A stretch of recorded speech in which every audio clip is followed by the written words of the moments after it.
Did you know that millions, potentially billions of dollars have passed right through here at TSA in Minneapolis, Minnesota? Yep, for several years, Somalians would come in pairs, two men would come in pairs with suitcases full of cash. It would be tagged by TSA agents, but then the TSA agents would send them to a certain room, and then the Somalians were on their way. Once they left this airport, they'd go to the airport in Atlanta, Georgia. From Atlanta, Georgia, they'd go to Dubai. Once they landed in Dubai, they would wire that money to Somalia. How do I know about this? Well, several whistleblowers have came out, and I even talked to a person who used to be a police agent right here for TSA, and he said, yes, it happened. And they were wondering, how did Somalians have this much money to bring through TSA? Well, now we know the Somalians have been frauding the taxpayers here in Minnesota. Yes, the government has allowed this to go on. The Somalians were running these fake businesses and collecting millions of dollars every year, bringing it right here through TSA and sending it on its way to Somalia. Let me know your thoughts on this one. Today, we need to talk about a story that is shaking Minnesotans and raising serious questions.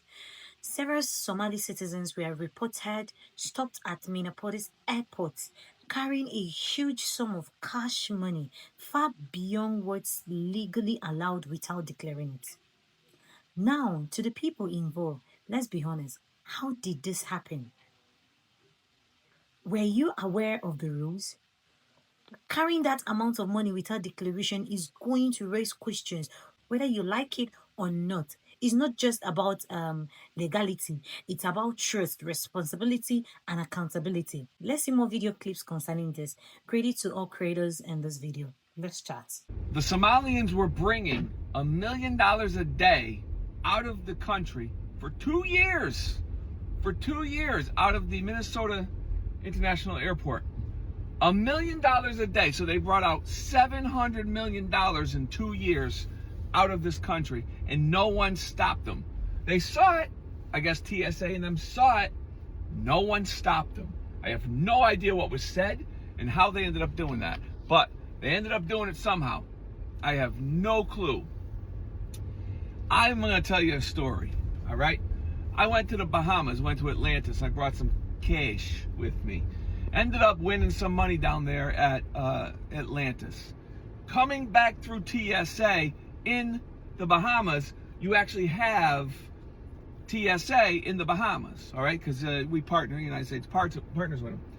I'm carrying like 7,000 in cash, and the guy asks me, "Do you have cash on you?" This is me coming through now. Like, what a question! Everyone has cash on them. You're at the Bahamas, you're gambling. I said, "Well, I have cash, but not cash." You know what I'm saying? Dude's like, "What do you mean?" I'm like, "Well, I don't have over 10,000.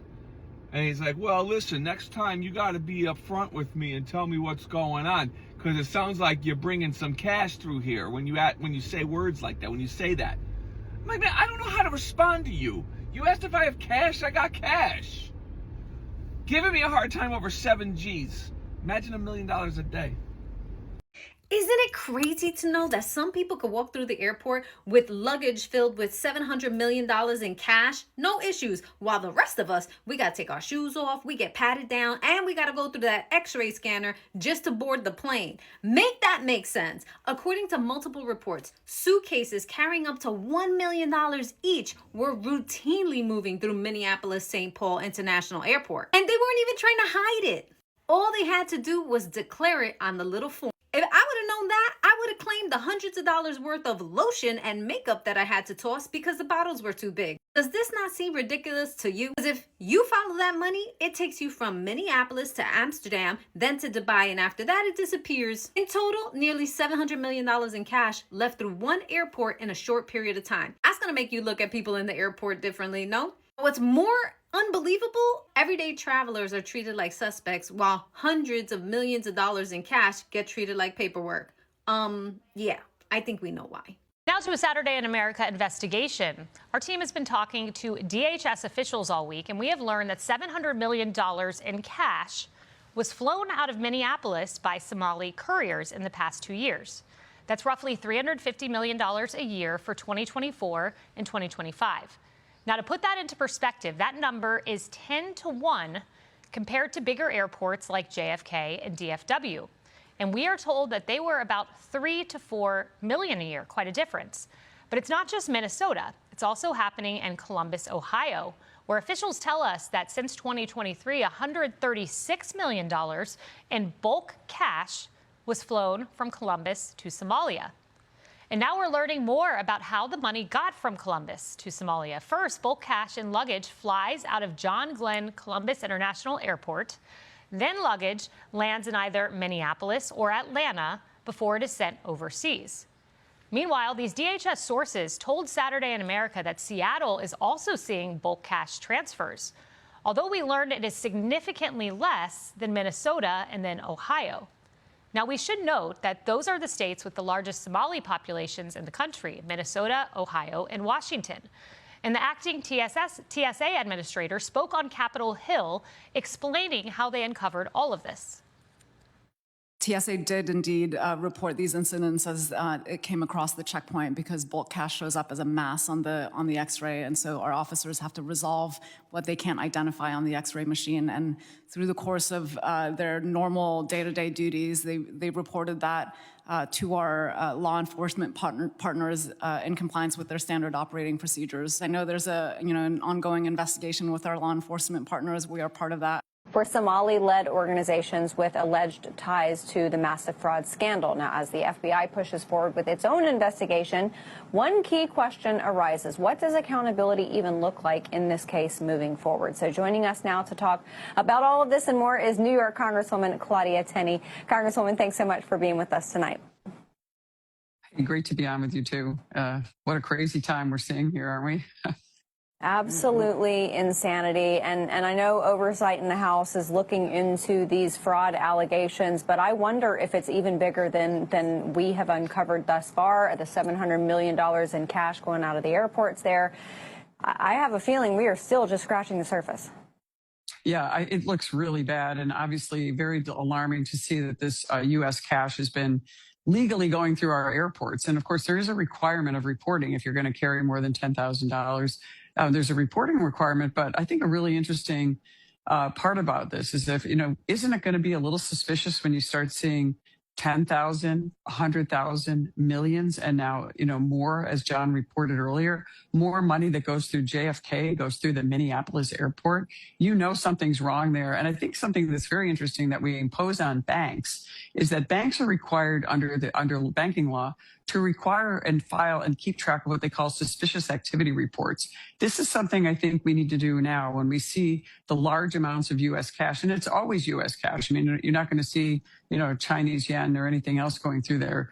And U.S. cash is king, and we need to certainly have this type of cash exchange reported. It's interesting because you see all this illegal immigration we've had over this time. And by the way, most of those Somalis that are in Minnesota probably came through a refugee program, and probably many of them are already legal American citizens. So suspicious activity reports, some kind of accounting for cash, I think would really be helpful. I'm looking at ways that we might be able to do this so that we could actually look at what's going on. Banks are required to do that. Individuals are not. But I'll tell you, if I'm a TSA agent or anyone else and I see this kind of cash going through, and that you're able to report the amount of cash going through, that it's happening in plain sight. We're seeing corruption in plain sight. Most of the remittances that go back often go to these foreign countries, and there's substantial portions of their economy, whether it's Guatemala and Mexico and other countries. Their own workers are sending that money back. But this is at a level that is just unprecedented. And I really think we need to look into a way to track that and to actually show that we can hold them accountable, and that type of suspicious activity leads to fraud, arrest, and what we're seeing unfold every day in Minnesota, which seems to get worse by the day. Mm-hmm. Yeah, no doubt about it. I want to ask about the two most common way illegal aliens, also legal aliens, by the way, legal residents of the United States, but move money out of the country, remittance payment centers, and of course these cash couriers like the ones that we're working out of the Minneapolis airport. Is there any thought in Congress to requiring that a remittance payment business or a cash courier ascertain and make sure that before they move money, the person that they're moving money from out of the United States is a lawful resident or citizen? Yeah, I think that should be a requirement. And also they should have some kind of certification that you are a person that we can trust. Our intelligence forces have already vetted that you can be carrying these huge amounts of cash back and forth to other countries. And I don't think those types of laws are in place. And I think that's a really good way to start having accountability and also tracking where this cash leaving the United States is going. And look what it would have led to had we paid attention to this over the last 10 years and what you reported earlier on $700 million. I mean, that's almost $1 billion going, I think it was 700 million going, through an airport in Minneapolis, not JFK. Amazing, right?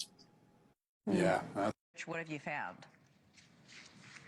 Hi, Elizabeth. So a retired naval intelligence officer says he tracked hundreds of millions of dollars flowing from fake Minneapolis daycares through suitcases at Minneapolis Airport to Somalia, straight to the terror group Al-Shabaab. Philip Parrish was part of the Joint Terrorism Task Force in 2016. He connected the dots to U.S.-designated terror fronts. His ignored warnings tonight raised new questions about fraud and taxpayer dollars. In 2016, we were already tracking that it was adding up to hundreds of millions of dollars. And that was just what we were tracking then. In 2016, Philip Parrish, then a lieutenant in the Navy, was ordered to join the Joint Terrorism Task Force and follow the flow of money to terror groups in Africa and the Middle East. Then he found an alarming tie to the U.S. There's an interesting pattern here happening where the money's coming out of Minneapolis International Airport. Well, where's it coming from? Are they getting it in Minneapolis? Where's it coming from? Well, that led to then some research about a list of fake companies. Well, it's all cash that's coming out of these fake daycares and/or daycares with inflated numbers. Parrish connected the dots for military operations abroad. How much money? Hundreds of millions. You know, when you're talking suitcases of evidence reports, of suspicious activity reports from banking, TSA reports from the airport, and then the military side of the house tracking who it got to, you're talking about tens of thousands, $300,000, $500,000, all these different varying amounts daily. The open source material will tell you every other week out of Terminal 2, but it was daily. In 2016, 2017, you were with JTTF, and in your professional opinion and experience, the money that you saw leaving Minneapolis Airport, the hundreds of millions of dollars, was that ending up in the hands of terrorists? Yes. No doubt about it. Direct portions of it were ending up in the hands of terrorists, absolutely. All the way from pirate boats being bought to essentially the administration of a terrorist network administratively. Parrish said they tracked the money couriers to the Netherlands, then to Nairobi, Kenya, then straight into Mogadishu, into money exchanges called hawalas, the same exchanges that the Department of Treasury had already designated in 2012 as fronts for the terror group Al-Shabaab. And while the military depended on his reports, he says the public has largely ignored them. Hundreds of men and women like me know the truth. It's been the truth all along. We don't know why we've been ignored, other than thieving and grifting, a culture of thieving and grifting that was intentional, no matter how it started. Parrish retired from the Navy in 2019 as a lieutenant commander. He's now running for governor here as a Republican. He lays most of the blame, he says, on what he calls the Democratic establishment here, but he's clear. He says politicians on both sides of the aisle, Elizabeth, were well aware of this for years. New FBI investigations are being launched after $700 million in cash was found in Somali suitcases at Minneapolis Airport. Developments in Minnesota. We're going to turn our attention back to the Somali fraud investigation. As we've discussed before, authorities have discovered suitcases containing hundreds of millions of dollars in a Minnesota airport. Now, in the meantime, Republicans are working to cut funding for Somali-led organizations with alleged ties to the massive fraud scandal. Now, as the FBI pushes forward with its own investigation, one key question arises. What does accountability even look like in this case moving forward? So joining us now to talk about all of this and more is New York Congresswoman Claudia Tenney. Congresswoman, thanks so much for being with us tonight. Great to be on with you too. What a crazy time we're seeing here, aren't we? Absolutely insanity. And I know oversight in the House is looking into these fraud allegations, but I wonder if it's even bigger than we have uncovered thus far. The $700 million in cash going out of the airports there. I have a feeling we are still just scratching the surface. Yeah, it looks really bad, and obviously very alarming to see that this U.S. cash has been legally going through our airports. And of course, there is a requirement of reporting if you're going to carry more than $10,000. There's a reporting requirement, but I think a really interesting part about this is if, isn't it going to be a little suspicious when you start seeing 10,000, 100,000, millions, and now, more, as John reported earlier, more money that goes through JFK, goes through the Minneapolis airport. Something's wrong there. And I think something that's very interesting that we impose on banks is that banks are required under banking law to require and file and keep track of what they call suspicious activity reports. This is something I think we need to do now when we see the large amounts of U.S. cash, and it's always U.S. cash. I mean, you're not going to see, Chinese yen or anything else going through there. And U.S. cash is king, and we need to certainly have this type of cash exchange reported. It's interesting because you see all this illegal immigration we've had over this time. And by the way, most of those Somalis that are in Minnesota probably came through a refugee program, and probably many of them are already legal American citizens. So suspicious activity reports, some kind of accounting for cash, I think would really be helpful. 2016 to 2021. Liz, thank you for joining me. You're welcome. Thank you, Liz. I applaud you and Alpha News. We appreciate that. I have to say, though, this sounds like something out of a spy movie. People going through security and getting on planes with suitcases filled with millions of dollars in cash. Tell us what you've actually seen as a TSA agent during the time you worked there. Well, I've actually seen a lot of things, but the most shocking is exactly that. I saw suitcases filled with millions of dollars of cash, and the couriers were always Somali men traveling in pairs. And they got through the checkpoint. It just really absolutely blew my mind the first time you open a suitcase and you see millions of dollars of cash. And typically what would happen is a Leo or a law enforcement officer would come, check their credentials. I don't know what kind of questions they asked them, but their IDs were always documented, and probably their plane tickets as well. So there is a trail of that out there. And I would believe with all the cameras at the airport that if they started there, they could probably find each and every individual that brought money through the checkpoint. Obviously, this seems suspicious, if not alarming, given what seems to be a pattern here. So you're talking about millions of dollars flying out of Minneapolis, and you think it happened about every week or so? Is that right?